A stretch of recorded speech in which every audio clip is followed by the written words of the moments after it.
tentative de discrédit à l'encontre du parti USL, un démenti formel a été apporté quant à certaines publications et activités parues sur les médias et faisant état d'une dissidence.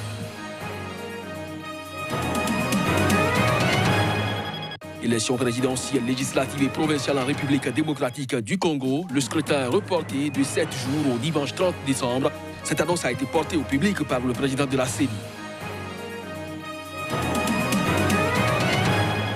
Menace des groupes djihadistes au Niger, une centaine d'écoles ont dû fermer ou suspendre leurs cours pour le bien des apprenants.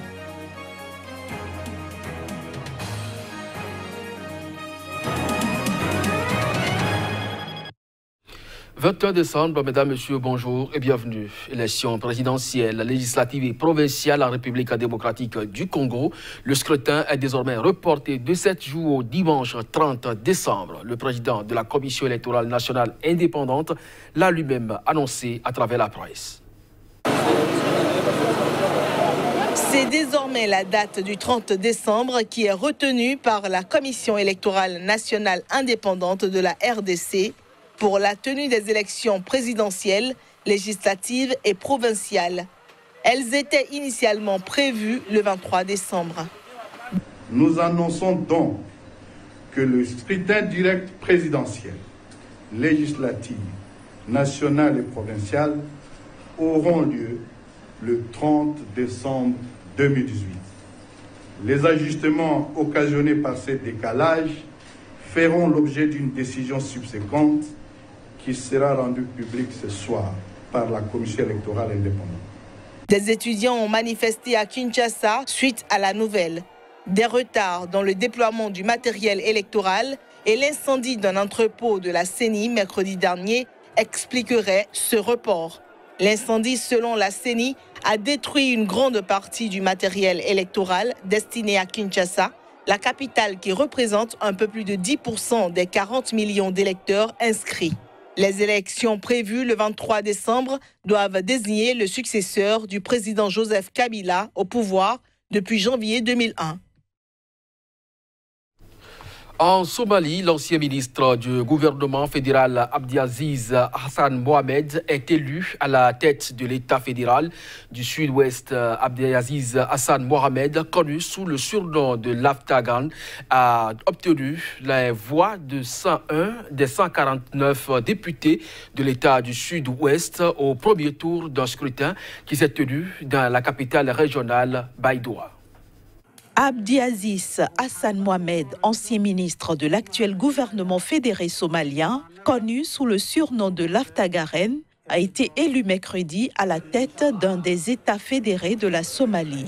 C'était au premier tour d'un scrutin à l'issue duquel il a obtenu les voix de 101 des 149 députés de l'État du Sud-Ouest. Abdiaziz Hassan Mohamed a occupé plusieurs postes de ministre par le passé, notamment celui du commerce et de l'industrie entre 2017 et 2018. Après avoir tenté en vain d'être élu à la tête du Parlement fédéral, il avait réintégré le gouvernement en tant que ministre de l'Énergie. Il avait démissionné en novembre pour lancer sa candidature à la présidence de l'État du Sud-Ouest. Cette élection a notamment été marquée par la tentative d'un ancien haut responsable des Chebab, Mokhtar Obo, de se présenter. Après avoir plusieurs fois tenté de l'en empêcher, le gouvernement a finalement arrêté Abou Massou le 13 décembre, l'accusant notamment d'avoir organisé une milice à Baidoa afin d'y miner la stabilité. Rappelons que la Somalie compte 5 États fédérés, sans parler du Somaliland qui a proclamé son indépendance et ne reconnaît pas le gouvernement central. Tentative de discrédit à l'encontre du parti USL, un démenti formel a été apporté quant à certaines publications et activités parues sur les médias et faisant état d'une dissidence. C'était à travers une rencontre avec la presse jeudi à Porto Novo.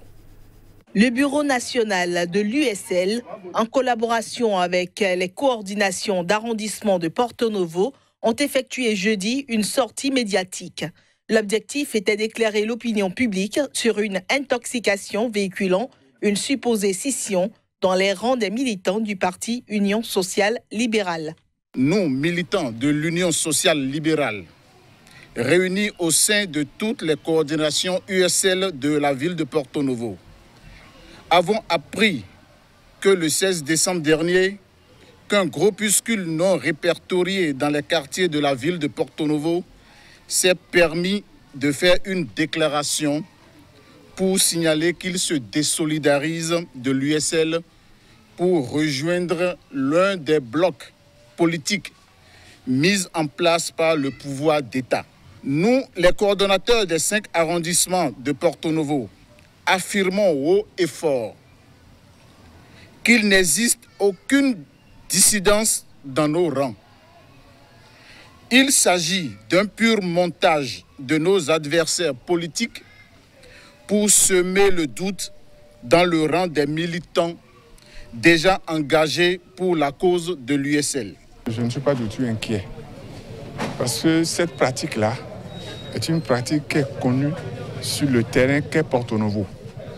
Ce terrain qui a été sous l'effet d'une chape multicolore. Et comme aujourd'hui, cette chape est en train de se dissiper, comme ils en ont l'habitude, ils organisent de petits groupes pour dire qu'ils quittent l'USL. Nous n'avons vu dans aucun quartier nos membres reconnus, qui est les quartiers USL, qui a pu nous dire « je quitte l'USL ». Donc, c'est une manœuvre. Les militants de base de USL se disent rigoureusement déterminés à aller de l'avant. Ils promettent inverser les rôles les mois à venir.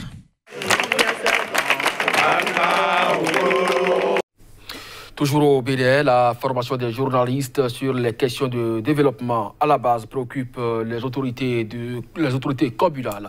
L'association d'ailleurs nationale des communes du Bénin a parrainé une formation destinée aux membres du réseau des médias pour la décentralisation et le développement durable en temps des remèdes. Les restitutions des 3 jours de travaux à suivre à travers ces images. Des journalistes outillés et très au fait des questions de décentralisation. C'est le but de cette formation qui, 72 heures durant, a permis aux membres du réseau des médias pour la décentralisation et le développement durable, REMED, d'avoir plus de notions afin d'assurer, entre autres, une bonne couverture médiatique de ces questions. La gouvernance mondiale aujourd'hui est en train de quitter les États pour s'orienter vers les collectivités territoriales.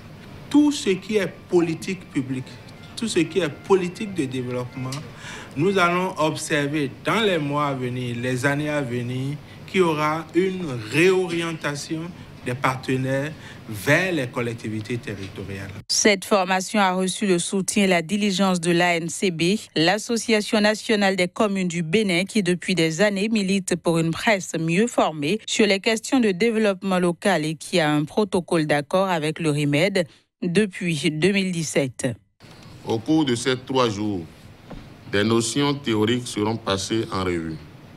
Des exercices pratiques seront également développés, notamment autour du document de position que l'ANCB a élaboré dans la perspective de la relecture des tests de la décentralisation annoncés par le gouvernement. Mesdames et messieurs, je me réjouis de votre présence nombreuse aujourd'hui et j'espère que votre assiduité va permettre à cette formation d'atteindre ses objectifs. Le président de l'ANCB a promis que 2019 sera une année d'intenses activités pour que les 2 entités continuent à travailler main dans la main pour le développement harmonieux des communes. L'ANCB et le REMED, avec le concours du projet d'appui aux associations nationales et locales de collectivités locales du Bénin, PACOL, peuvent compter dans cette quête sur l'Union européenne ainsi que l'Association internationale des maires francophones, AIMF. Menace des groupes djihadistes au Niger, une centaine d'écoles ont dû fermer ou suspendre leurs cours pour le bien-être des apprenants. 33 écoles ont temporairement suspendu leurs activités dans la région de Tillabéri au sud-ouest du Niger et 18 écoles ont dû fermer. Des menaces et exactions des groupes armés non étatiques sont à la base de cette situation.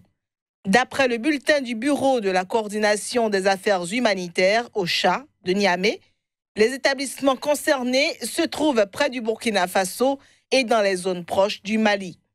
L'agence onusienne indique que pour assurer la continuité des cours, les autorités ont regroupé certaines écoles dans les endroits les plus calmes et ont entrepris la sécurisation des zones pour rassurer les populations effrayées.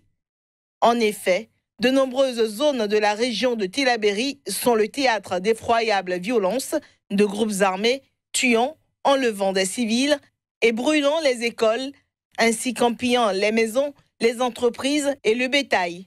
Un constat toutefois, les écoles où l'arabe est enseigné ne sont pas inquiétées selon des habitants de ces zones. Au Niger, certains établissements ont fermé après les toutes premières attaques de Boko Haram en février 2015. Au Brésil, la procureure générale Raquel Dogué a accusé ce mercredi le président Michel Temer de corruption et de blanchiment d'argent, et ce, dans une affaire de détournement dans le secteur portuaire. Reportage. Le président brésilien Michel Temer a été accusé ce mercredi de corruption et de blanchiment d'argent dans une affaire de détournement dans le secteur portuaire. Ces accusations émanent de la procureure générale du Brésil qui précise quels sont les résultats d'une enquête concernant des irrégularités dans un décret de mai 2017, date à laquelle Michel Temer était déjà président et qui ont profité à plusieurs entreprises du secteur portuaire. Selon la procureure, le chef de l'État brésilien aurait reçu, par l'intermédiaire de 4 entreprises, des paiements indus du groupe Rodrima, principal bénéficiaire du décret. Le responsable du groupe, Antonio Celso Greco, a également été mis en cause, ainsi que l'ex-conseiller du président, Rodrigo Rucha Lores. Au total, 6 personnes sont visées par cette enquête. D'après la procureure, quelques 32 millions de reals, soit 8,2 millions de dollars, auraient ainsi été détournés. Cette dernière a demandé que cette somme soit restituée par les accusés. Il revient désormais au président Michel Temer de prouver devant les tribunaux qu'il n'y a pas eu d'irrégularité dans le décret sur les ports ni de bénéfices illégaux. D'aucune entreprise a réagi le palais présidentiel de Panalto dans un communiqué. C'est la 3e enquête judiciaire dans laquelle est accusé Michel Temer depuis qu'il est arrivé au pouvoir en août 2016. Il a succédé à Dilma Rousseff, dont il était auparavant le vice-président, après la destitution de cette dernière par le Congrès pour manipulation des comptes publics. Ce sera donc tout pour cette édition, mesdames, messieurs. Merci de nous avoir suivis. Très bonne journée en compagnie de nos programmes.